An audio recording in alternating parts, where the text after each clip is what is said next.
Hi guys, welcome back to my channel. मेरे channel पे आपका बहुत बहुत स्वागत है। तो अगर आप मेरे चैनल पे नए हैं, चैनल अच्छा लगता है तो लाइक ज़रूर करिए, चैनल को सब्सक्राइब भी करिए। मेरी 8 साल की बेटी है और मैं दूसरी बार माँ बनने वाली हूँ। और फर्स्ट प्रेगनेंसी मैंने इन्जॉय बिल्कुल नहीं की थी बिकॉज ऑफ सम रीज़न्स, लेकिन सेकंड को मैं खूब इन्जॉय कर रही हूँ। और ये शुरुआत हो रही है आयरन का sachet with vitamin C rich अनार और मौसमी का जूस, ताकि हमें कॉन्स्टिपेशन बिल्कुल ना हो। और ये है दोपहर का लंच। क्रेविंग्स होती हैं तो मैं उसको घर पे ही सेटिस्फाई करने की कोशिश करती हूँ। हलवा जैसी जो गोभी होती है ना, जो उसमें मिलती है लंगर में, मुझे उसका मन था, मैंने वो बनाई, साथ में पूरी बनाई और साथ में खीर बनाई। और बस तम्मी सेटिस्फाई हो गया। और ये दिन है जिस दिन मैंने सुबह सुबह जुगाड़ कर लिया था। मैंने इस दिन किचन की क्लीनिंग की थी। मैंने ना 2-3 दिन का शूट आपके साथ शेयर किया है। मैंने फर्स्ट डे तो पूरा अपना किचन जो है वो डीप क्लीन किया था, फिर उसके बाद मैंने पूरा घर जो है वो अपना डीप क्लीन किया। ये मेरा 2 महीने बाद चलता रहता है, जब मेरे पतिदेव जो हैं वो बाहर से आने वाले होते हैं। आपके बहुत सारे क्वेश्चन होते हैं कि आप अकेले रहते हो, आपके हस्बैंड कहाँ हैं। तो मेरे हस्बैंड जो हैं वो आउट ऑफ इंडिया जॉब करते हैं और वो 1 महीने बाद घर पर आ जाते हैं। तो उनके आने से पहले, जब वो आने वाले होते हैं 5-6 दिन पहले, मैं पूरा घर जो है वो साफ़ कर लेती हूँ। क्योंकि जब हस्बैंड ऑब्वियसली घर पे आते हैं तो वैसे ही थोड़ा बहुत काम बढ़ जाता है, बहुत सारी चीज़ें इधर उधर आना जाना होता है, बहुत सारा मतलब होता है वर्कलोड, है ना। खाने का वर्कलोड भी थोड़ा सा ज़्यादा हो जाता है। फिर हम सोचते हैं कि हम अपने हस्बैंड को अच्छी अच्छी चीज़ें दें, तो उनके आने से पहले मैं सफाइयाँ वगैरह ख़त्म कर लेती हूँ, ताकि उन दिनों मुझे घर में गंदगी फील ना हो। तो मैंने किचन को अच्छे से क्लीन कर लिया था। और चिमनी साफ़ करना आपको पता ही है, डिफ़िकल्ट टास्क। इसके लिए मैंने अपना एक मेकअप का ब्रश आज ख़राब कर दिया, क्योंकि इसमें से ना वो गहराई में जो लगी होती है स्टिकीनेस सी, उसे उतारना थोड़ा सा मुश्किल हो जाता है। वैसे मैंने इसे गर्म पानी में भिगो के रखा था पहले 10-15 मिनट के लिए, जिसमें मैंने सरफ़ डाला था और मैंने डाला था मीठा सोडा और सिरका। उससे बहुत ज़्यादा जो है वो चिकनाई उगल तो जाती है, लेकिन फिर भी अंदर से निकालने के लिए ब्रश की हेल्प तो लेनी ही पड़ती है ना। तो 2-3 दिन लगा के मैंने जो है अपने घर को अच्छे से क्लीन कर लिया, लेकिन मुझे फ़ीवर बहुत ज़्यादा हो गया। इस वजह से मैं आपके साथ डेली व्लॉग नहीं शेयर कर पा रही थी। थकावट 2-3 दिन कंटिन्यू मेरी जो है वो सफाइयाँ चल रही थी। और ये है नेक्स्ट मॉर्निंग। तो ये 2-3 दिन का व्लॉग मैंने आपके साथ मिक्स सा शेयर कर दिया है। तो ये सुबह की मेरी शुरुआत हुई है। इस दिनों में थकावट हो गई थी, लेकिन आज मेरा सिर्फ बेडरूम रहता था और वो मुझे क्लीन करना था। तबीयत थोड़ी सी इस तरह से है कि अभी 7th मंथ लगने ही वाला है, भगवान की कृपा से 2-3 दिनों में बस 7th मंथ में एंट्री मार रही हूँ मैं। लेकिन ऐसा है कि मुझे टाइफाइड की दिक्कत रही है अपनी बेटी के बर्थ के टाइम पे भी, जो मेरी ट्विंस प्रेगनेंसी को अबॉर्ट किया था उस टाइम पे भी। तो अब भी मुझे दोबारा से जो है वो मैंने ब्लड टेस्ट कराए तो टाइफाइड हो गया है। हालांकि इतना ज़्यादा नहीं होता, लेकिन वायरस तो रहता ही है, तो उस वजह से मेरी बॉडी मेरा साथ नहीं दे रही है इस टाइम पे। तो वैसे ही बत्तियां गुल होती हैं बंदे की, लेकिन टाइफाइड की वजह से मुझे थोड़ी जो है ना वो दिक्कत ज़्यादा आ रही है, कमज़ोरी ज़्यादा आ रही है, बुखार हो जाता है थोड़ा सा काम करने पर। तो मेरी कोशिश होती है सुबह सुबह का टाइम जो होता है उसे अच्छे से यूटिलाइज़ कर लूँ, जितना काम मुझसे निकाला जाता है उतना कर लूँ। उसके बाद चलो दिन भर हम रेस्ट कर भी लें, उठ बैठ के काम कर भी लें तो फिर हो जाता है। थोड़ी देर उठ लिया, थोड़ी देर बैठ लिया, थोड़ी देर काम कर लिया, थोड़ी देर रेस्ट कर ली, उस हिसाब से मैनेज हो जाता है, हम चीज़ों को मैनेज कर लेते हैं। लेकिन बुखार की वजह से ये होता है कि स्ट्रेस ये हो जाता है कि बेबी ग्रोथ पे भी इफ़ेक्ट पड़ सकता है। क्योंकि हरिथवी के टाइम पे मुझे बहुत ज़्यादा फ़ीवर रहा था, टाइफाइड। उस टाइम पे मैं इतनी अवेयर नहीं थी, उस टाइम पे चीज़ें मेरे बहुत ज़्यादा अगेंस्ट थी, बहुत ज़्यादा खिलाफ़ थी मेरे चीज़ें। तो मुझे कुछ भी पता नहीं था कैसे क्या करना है। तो मेरी बेटी बहुत ही कठिन हालातों में पैदा हुई थी, वो सोच के आज भी मेरी रूह कांप जाती है। लेकिन मैं थैंक यू गॉड करती हूँ कि बस सही सलामत आज मेरी बेटी मेरे पास है। उसे भी कुछ फ़िज़िकल इश्यूज़ हुए थे, मुझे कई बार लगता है कि शायद उस फीवर की वजह से हुए हैं, किस वजह से हुए हैं, तो वो दिक्कत है। तो वो चाहती हूँ कि चलो इस बार भगवान जी ऐसी ना करें। तो मैंने यहाँ पे थायराइड की मेडिसिन ले ली है अपनी, और उसके बाद जो भी अपने रात को ड्राई फ्रूट्स वगैरह भिगोए हुए हैं उनको सेट वेट करूँगी हिसाब से। गोंद कतीरा भिगोया है उसको जो है वो मैं रख दूँगी फ्रिज में। ये खजूर है, अंजीर है, काजू है, इनको मैं बनाना स्मूदी में डालूँगी, ये मैं अलग से रख लूँगी। और जो बादाम और मुनक्का, मैंने बादाम छील लिए हैं, मुनक्के के बीज निकाल लिए हैं, ये बस अब मैं काम करते करते जो है वो खा लूँगी। फ़र्स्ट मील जो मेरा मोस्टली होता है वो जहाँ तो बनाना होता है, जहाँ भीगे हुए बादाम और मुनक्का होता है। इन दोनों को, मौसम बाहर बहुत अच्छा सा था। 3-4 दिन से ना लगातार या तो रात को बारिश होके हट जाती है या सुबह सुबह 7-8 बजे तक बारिश होके हट जाती है। जब तक ऋत्विक के स्कूल जाने का टाइम होता है तब तक बारिश बिल्कुल ख़त्म हो गई होती है और पूरा दिन बहुत ही जो है ना वो गर्मी लग रही होती है। और आज मेन्यू में है ऋत्विक के लिए डोसा। तो डोसा को लेकर आपके बहुत सारे क्वेश्चंस आए थे कि हमारा इस तरह से नहीं बनता है या हमारा कड़क नहीं बनता है या हमारा तवे के साथ चिपक जाता है। तो वो मैं आपके साथ ना सिंपल सी ट्रिक शेयर करूँगी। कुछ नहीं है, कुछ चीज़ें हमें एक्सपीरियंस से समझ आती हैं, कुछ चीज़ें हम गलतियों से सीखते हैं, मुझे ऐसा लगता है। और मैंने तो अपनी गलतियों से बहुत कुछ सीखा हुआ है, बहुत कुछ नहीं सीखा तो बस यही नहीं सीखा है कि गलत का जवाब कैसे देना है। कर्मों के आगे मैं थोड़ा सा हो जाती हूँ। तो एक साइड पे दूध रख दिया है अपनी स्मूदी के लिए, उबाल के इसे रख दूँगी ताकि जब स्मूदी पीऊँ ऑटोमेटिकली ये ठंडा हो जाए। और यहाँ पे आलू का मिक्सचर बन रहा है। सिंपल प्याज राई का तड़का लगाया, हल्दी डाली, इसमें थोड़ा सा मैं पाव भाजी मसाला जो है वो डालती हूँ, उससे टेस्ट बहुत ज़्यादा अच्छा आ जाता है। क्योंकि ऋत्विक सांभर के साथ डोसा नहीं लेके जाती है, उसको आलू मसाले वाला डोसा वैसे ही बहुत अच्छा लगता है और साथ में वो चटनी ले लेती है कोई भी। तो आज उसकी इमली की चटनी जा रही थी। जैसे ही मैंने सांभर मसाला डाला उसे मैंने बहुत भूना नहीं है, उसमें थोड़ा पानी डाल दिया है क्योंकि आलू जो है ना सॉफ्ट सॉफ्ट हमें रखने हैं। और उसके बाद जो है वो कद्दूकस करके मैंने आलू डाल दिए थे क्योंकि ये पहाड़ी आलू हैं तो ये ना जितना मर्जी उबाली जाओ अजीब सा टेक्स्चर रहता है इनका। तो मैंने कद्दूकस कर लिए थे अच्छे से मिक्स करके। उसके बाद मैं जो हमारा वो मैशर सा होता है ना पाव भाजी वाला, उससे मैं इनको अच्छे से मैश कर दूँगी ताकि जब हम डोसे पे फैलाएं तो अच्छे से जो है वो ये फैल जाए।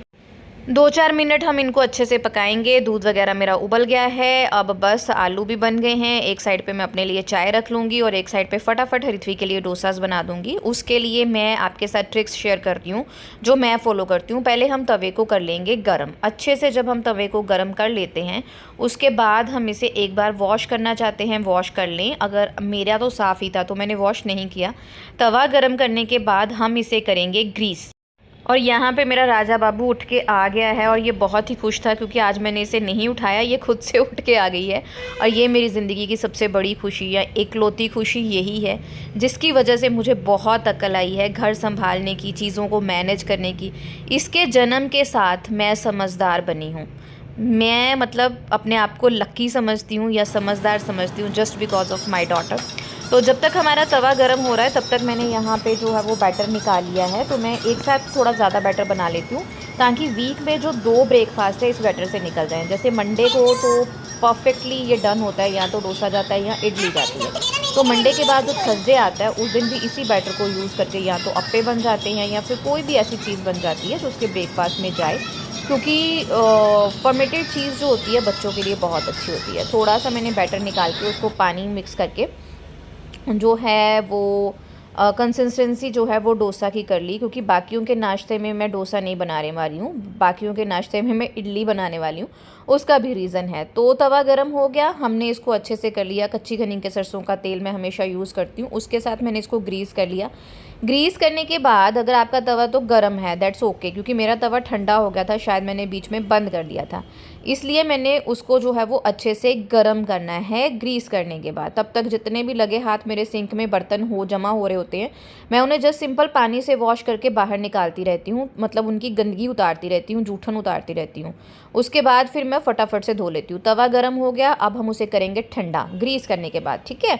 उसको हम अच्छे से जो है वो पानी के नीचे ले जाएंगे, या आप वहाँ पे भी पानी अपने पास रख सकते हैं सहूलत के हिसाब से। उसे अच्छे से ठंडा करके एक कपड़ा हम अपने पास रखेंगे या टिश्यू पेपर सॉफ्ट सा रखेंगे, उससे हम तवा साफ़ कर लेंगे। गैस को हम रखेंगे बिल्कुल स्लो।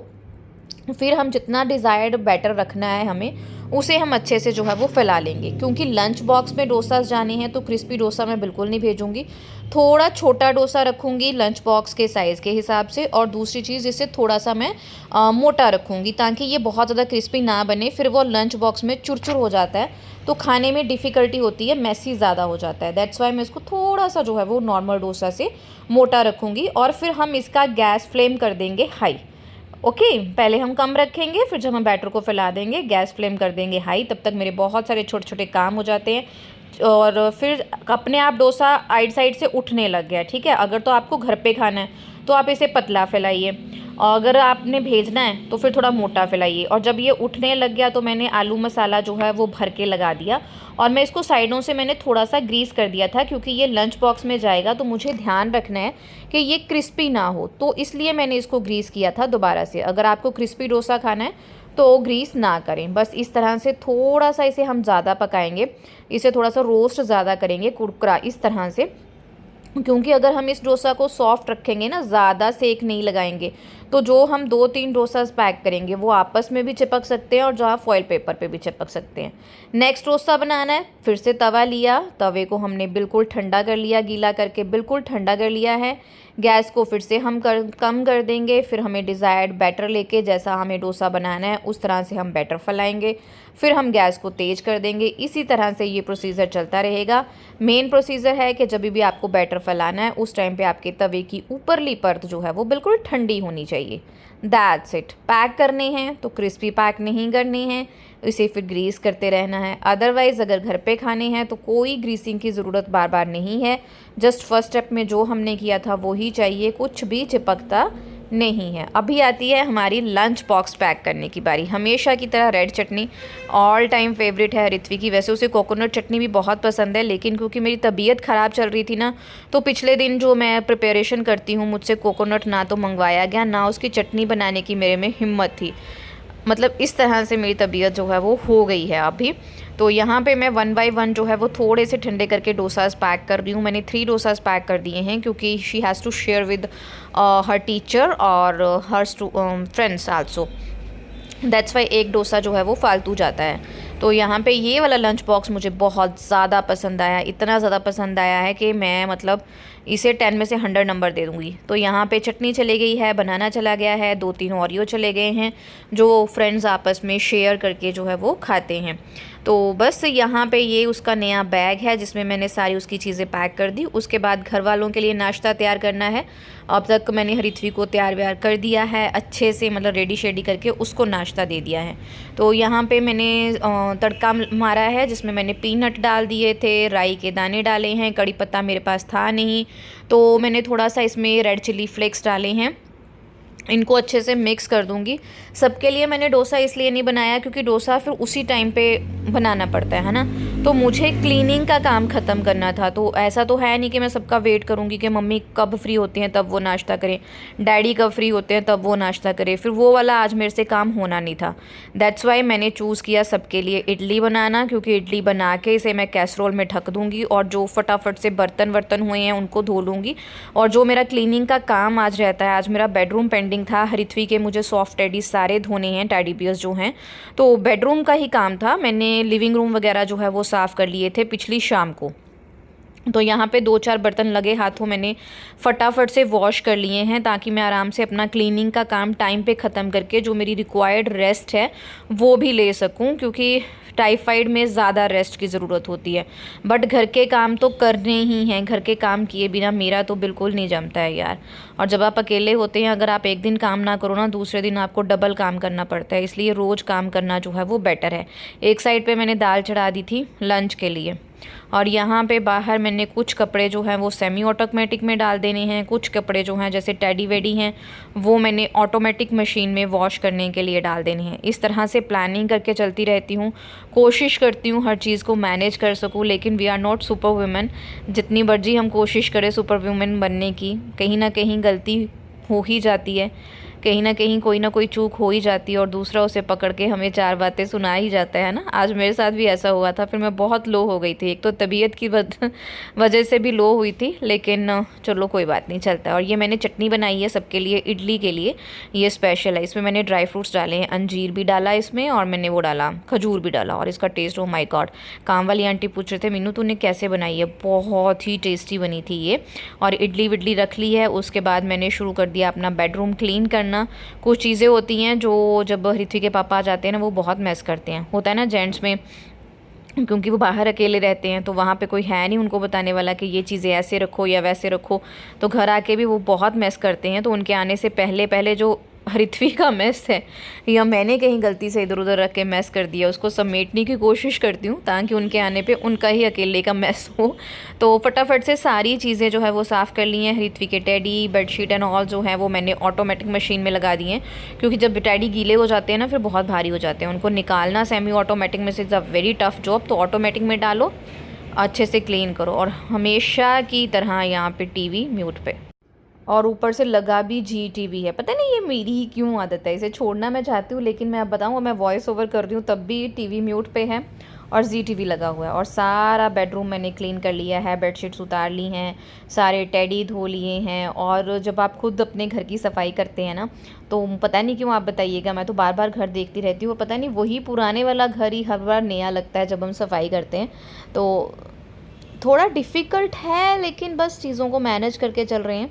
आधा मेरा काम हो गया था, आधा मुझे करना था। गाइस वेलकम बैक, सत श्री अकाल। खा के हटी इसलिए टका। Hi guys, Sat Sri Akal, welcome back to our channel.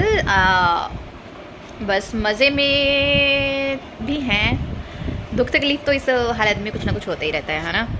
But second pregnancy में ये होता है, हमें पता होता है कि ऐसी चीज़ें होती रहती है तो हम स्ट्रेस नहीं लेते। और मेरे साथ तो बहुत कुछ हो गया भाई, बहुत कुछ हो गया, तो मैं इन चीज़ों की अब टेंशन नहीं लेती। तो मैंने खाई है इडली, मस्त वाली, बड़ी यम्मी, और चटनी इतनी टेस्टी बनी यार। आगे से मैं इसी तरह से बनाया करूँगी चटनी। और यहाँ पीछे देखिए ये सब चादर भी उतर गई है, सारे टैडी धोने के लिए चल गए हैं सिवाय ऋत्वी के ब्राउनी के, क्योंकि दिस इज़ सो बिग और गीला होकर ये बहुत भारी हो जाता है। तो इसको बहल साहब भी वॉश करते हैं, जैसे मैं ठीक थी तब मैं कर लेती थी, बट अब इसे हम वॉश भी नहीं करेंगे। मिस्टर बहल सेट के हम इसे डिस्कार्ड कर देंगे क्योंकि ये पुराना हो गया है। 3 साल, हाँ इस राखी को इसको 3 साल हो गए थे, हो जाएंगे। ये ऋत्वी के मामू ने उसको दिया था राखी पे। और बाकी सारे छोटे मोटे टैडी वैडी सब उतार लिए हैं, सारा रूम जो है अच्छे से डीप क्लीन हो गया है। तो मैं थकावट भी बहुत ज़्यादा हो गई है। तो अभी टाइम हो रहा है 10:30 और अब मैं कर रही हूँ रेस्ट। लंच के लिए दाल बनी है, चावल उठ के बनाऊँगी, कुछ नहीं और करूँगी।